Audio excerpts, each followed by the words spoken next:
그 후 3년 만에 내가 게바를 방문하려고 예루살렘에 올라가서 그와 함께 15일을 머무는 동안 주의 형제 야고보 외에 다른 사도들을 보지 못하였노라.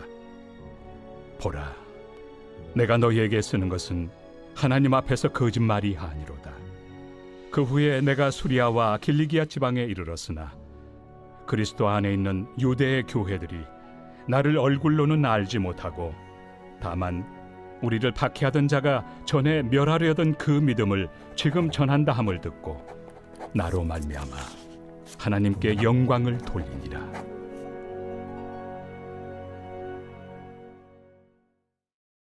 제2장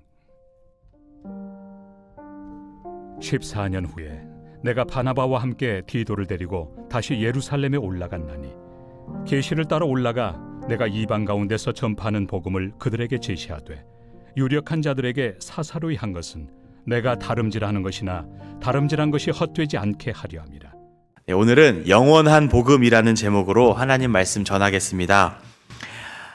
우리가 믿는 하나님은 어떤 분입니까?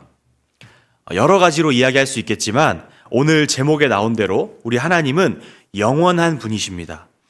하나님이 영원하시다고 말할 때 우리 모두는 다 아멘으로 화답할 것입니다. 근데 하나님께서 영원하시다고 할 때 그 영원하다는 것에 대해서 우리가 생각할 때 흔히 오래 간다고 생각하는 경우가 있는데 영원하다는 것은 오래 간다는 뜻은 아닙니다.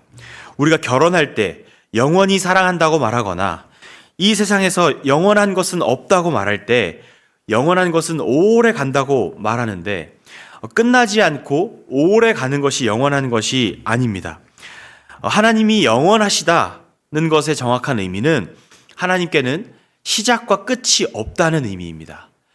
오래 간다는 의미를 넘어서서 아예 시작과 끝이 없기 때문에 그냥 존재하신다는 뜻이 영원하다는 뜻입니다. 그래서 하나님은 그냥 존재하시는 분입니다.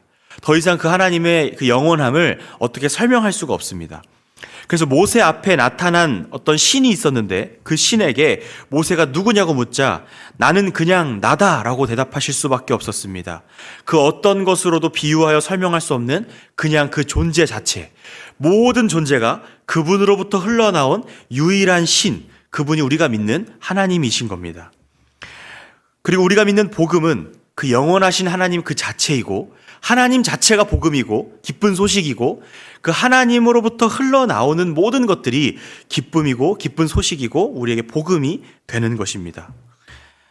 이 하나님이 어떤 분이신지를 아는 것 자체로 우리는 영원한 기쁨을 누릴 수 있게 되고 그 하나님이 우리를 위해 어떤 일을 하셨는지를 아는 것은 우리를 영원한 감격으로 초대합니다.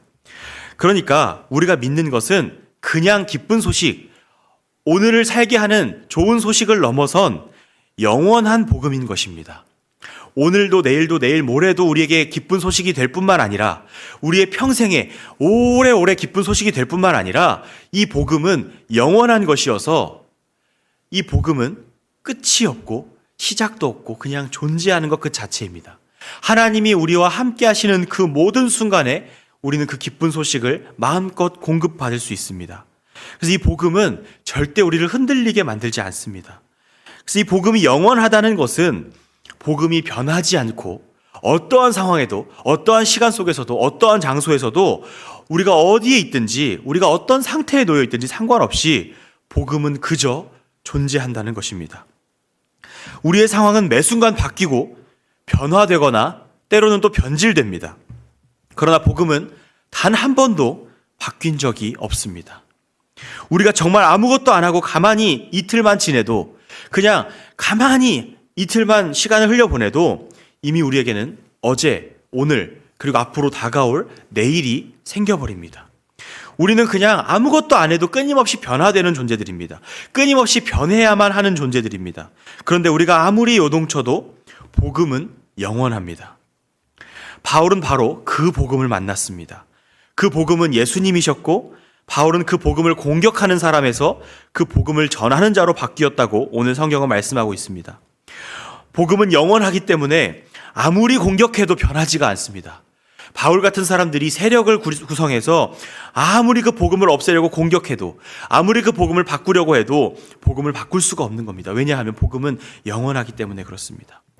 그런 그가 복음을 알게 되었고 그 복음을 전하는 자가 되었을 때 그에게는 더 이상 어떠한 세상의 누군가도 어떠한 세상도 줄 수 없는 평안이 그에게 찾아왔습니다. 절대로 변하지 않을 것을 공격하다가 그 변하지 않는 것을 소유하게 되었기 때문에 그는 세상이 줄 수 없는 영원한 평안을 누리게 된 것입니다. 바울은 그렇게 복음을 전하는 사람이 되었는데 그때부터 사람들은 그의 변화를 의심했습니다. 복음은 변하지 않지만 복음이 그를 변화시킨 겁니다. 누군가는 그의 변화를 변질이라고 생각했고 누군가는 거짓말이라고 생각했습니다. 또 누군가는 거짓말은 아니지만 과장이라고 생각하기도 했습니다. 수많은 공격을 받았습니다. 이제는 그 변하지 않는 복음을 공격하던 바울이 그 복음 때문에 변화되었고 그 복음 때문에 변화된 그 바울의 변화 때문에 사람들의 공격을 받기 시작한 겁니다.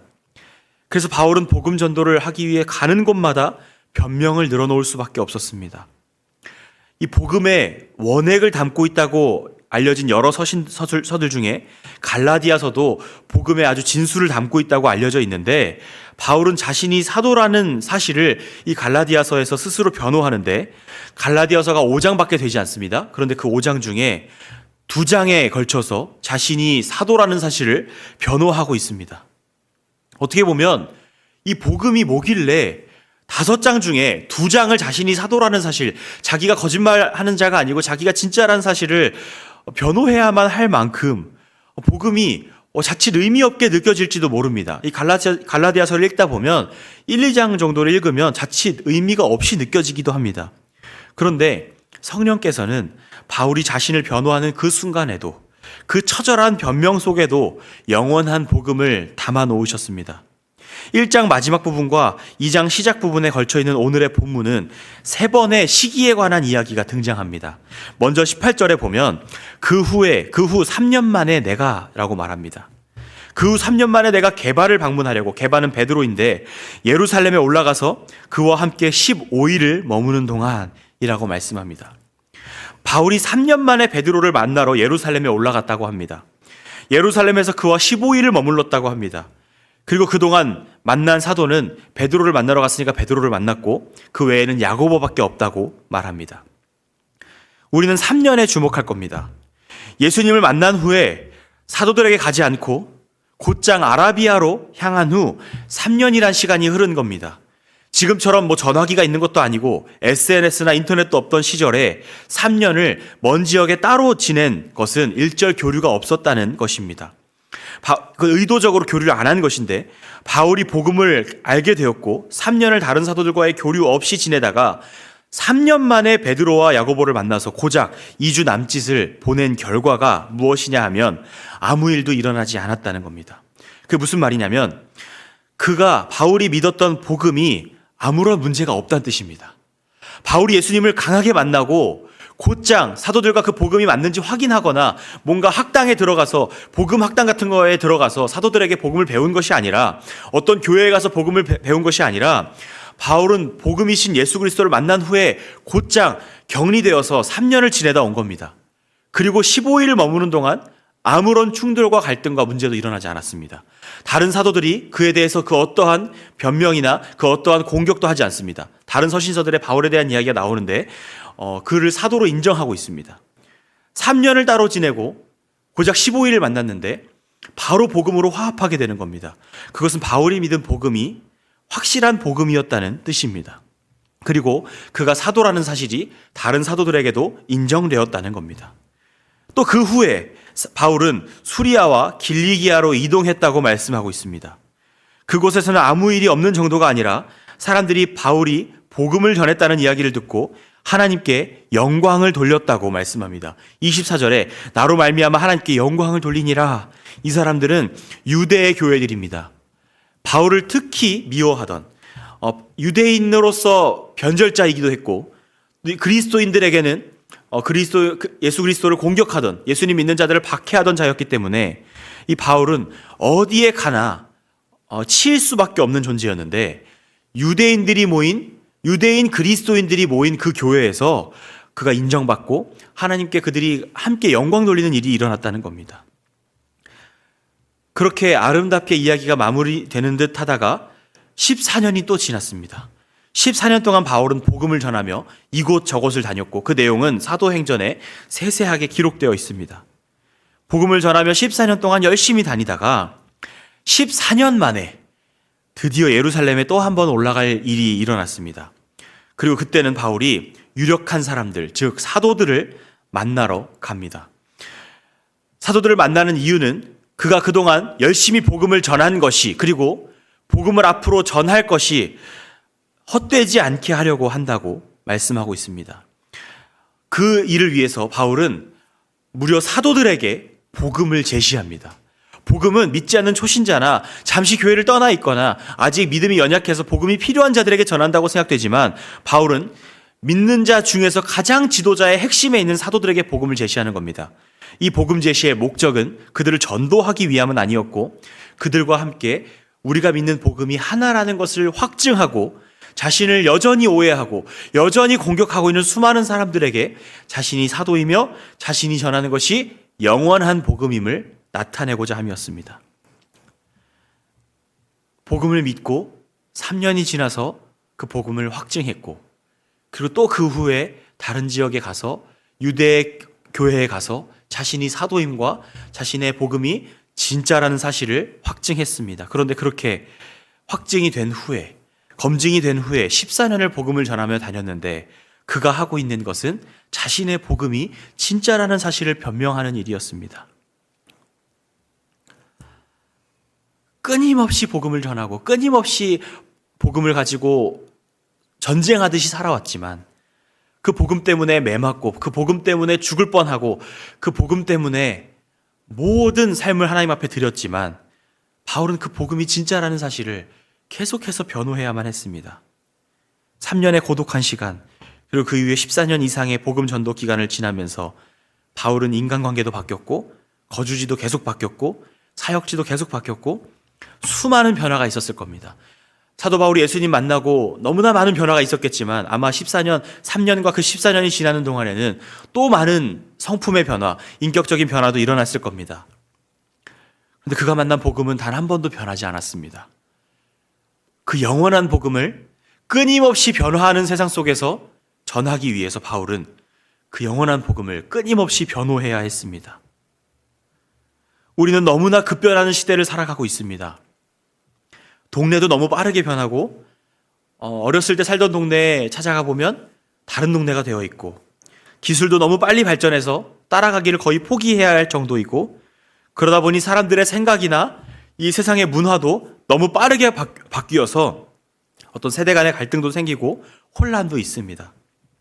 그런 시대를 살아가며 마치 어떤 사상이나 문화를 배우기도 전에 이미 그것을 당연하게 우리가 받아들이고 있는 경우들이 많습니다.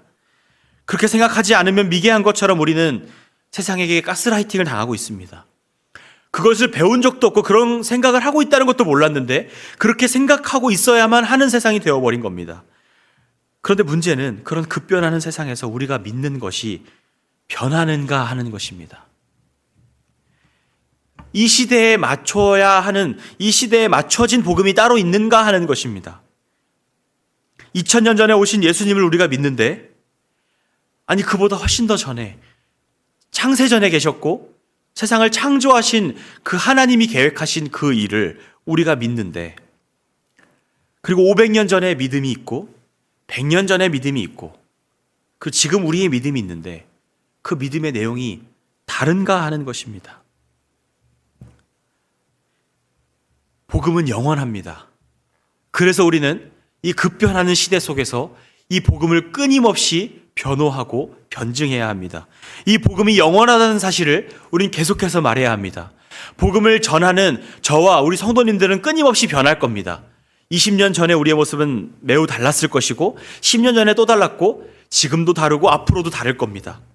아마 앞으로 20, 30년 후에는 오늘을 생각하며 또 많이 우리가 변했다는 것, 이 시대와 환경이 많이 바뀌었다는 것을 또 생각하게 될 겁니다. 그러나 그 모든 순간에 복음은 영원하고 복음은 변화하지 않았습니다. 그래서 우리는 복음이 진짜라는 사실을, 복음이 영원하다는 사실을 우리가 가는 곳마다 전해야 합니다. 바울은 그 일을 했고 바울은 자신의 사도성이 공격받았기 때문에 그 일을 하기도 했지만 바울은 끊임없이 다른 장소에서, 끊임없이 다른 환경에서, 끊임없이 변해가는 사람들, 세상 속에서 복음만은 변하지 않는다는 사실을 끊임없이 전하는 것입니다. 복음은 시간의 영향을 받지 않습니다. 복음은 장소나 환경이나 문화나 사상의 영향을 받지 않습니다. 우리가 믿는 복음은 그런 것입니다. 우리가 믿는 복음은 영원하신 하나님이 사람이 되셨다는 사실입니다. 그 사람이 예수님이라는 사실을 우리는 믿습니다. 그분이 나를 위해 십자가에 죽으셨고 3일 만에 다시 살아나셨다는 것을 우리가 믿습니다. 그리고 그분이 마침내 다시 오실 것을 우리가 믿습니다. 우리가 믿는 이 복음은 이 시대가 아무리 변한다 할지라도 변하지 않습니다. 정치가 아무리 혼란스러워도 이 복음은 변하지 않습니다. 이 정치가 혼란스럽다 보니 크리스찬 사이에서도 이쪽에 서는 사람, 이쪽에 서는 사람이 갈리지만 그것은 우리의 변화됨이고 우리가 변하는 것이지 복음은 그 안에서도 그 어떠한 것에 영향을 받지 않고 그대로 존재합니다. 우리가 바라볼 것은 복음이지 세상의 변화됨이 아닙니다. 어느 편에 서야 할까? 어느 변화에 발을 맞춰야 될까? 얼마만큼 이 변화를 따라가야 할까? 이것을 고민할 수 있지만 복음은 거기에 흔들리지 않는다는 사실을 기억해야 합니다. 20년 전 우리의 친구가 지금도 친구인가요? 그런 분들도 계실 겁니다. 그때 살던 집에 여전히 살고 계신 분들도 계실 거고 20년 전의 모습에 변하지 않고 하나도 늙지 않고 그대로이신 분들도 계실 겁니다. 우리의 생각의 변화가 없는 분도 계실 겁니다. 우리는 그대로인 것도 있겠지만 우리는 변화되기도 했습니다. 앞으로 10년, 20년 우리는 자꾸 변할 거고 소평교회도 이 나라도 계속해서 변화될 겁니다. 많은 변화가 있을 겁니다. 그러나 어떠한 변화에도 심지어는 우리가 죽거나 이 나라에 전쟁이 일어나거나 기근이 일어나거나 이 나라가 완전히 망하는 순간이 온다 할지라도 상상할 수 없는 일들이 이 세상에 일어난다 할지라도 복음은 변하지 않습니다. 우리는 항상 변하지만 그 소용돌이와 같은 변화 속에서도 조금도 변하지 않고 우리를 붙잡는 그 복음이신 예수 그리스도 안에서 영원하신 예수 그리스도 안에서 평안을 누리시기를 예수님의 이름으로 축복합니다. 기도하겠습니다. 하나님 아버지 감사합니다. 영원한 복음을 우리가 소유하게 되었음에 감격하며 감사합니다. 하나님 세상은 날로 변하고 세상은 날로 요동치고 우리는 매일매일 이랬다가 저랬다가 변합니다. 하나님 이러한 변화 속에서 복음이 영원하다는 사실에 감사합니다. 그 복음은 우리에게 주어진 어떤 세상적인 복이 아니라 우리에게 찾아오신 사랑이신 하나님 예수 그리스도이심을 우리가 고백합니다. 그 예수님을 붙잡고 오늘 하루도 흔들림 없는 삶을 살아갈 수 있게 하여 주시옵소서. 어느 편에 서는 것이 중요한 것이 아니라 어떠한 변화에 발을 맞추어서 앞서가는 것이 중요한 것이 아니라 오늘도 그저 예수 그리스도를 바라보며 우리를 사랑하시는 그 예수 그리스도의 사랑 안에 우리가 살고 있는지를 다시 한번 돌아보며 그 예수님 안에 거할 수 있는 우리 모두가 되게 하여 주시옵소서. 추운 겨울 육신의 연약함으로 인하여 아픔을 겪고 있는 성도님들을 주님께서 기억하여 주시고 그분들의 마음을 위로하여 주시고 우리 연로하신 성도님들이 추운 겨울을 지날 때 어려움이 없도록 주님께서 항상 동행하여 주시고 우리 교회와 성도님들이 그 일에 동참하여 함께 그 아픔을 짊어지고 걸어갈 수 있도록 이 교회가 교회되게 하여 주시옵소서. 우리 가운데 함께 하시는 주님께 감사드리며 예수님의 이름으로 기도합니다. 아멘.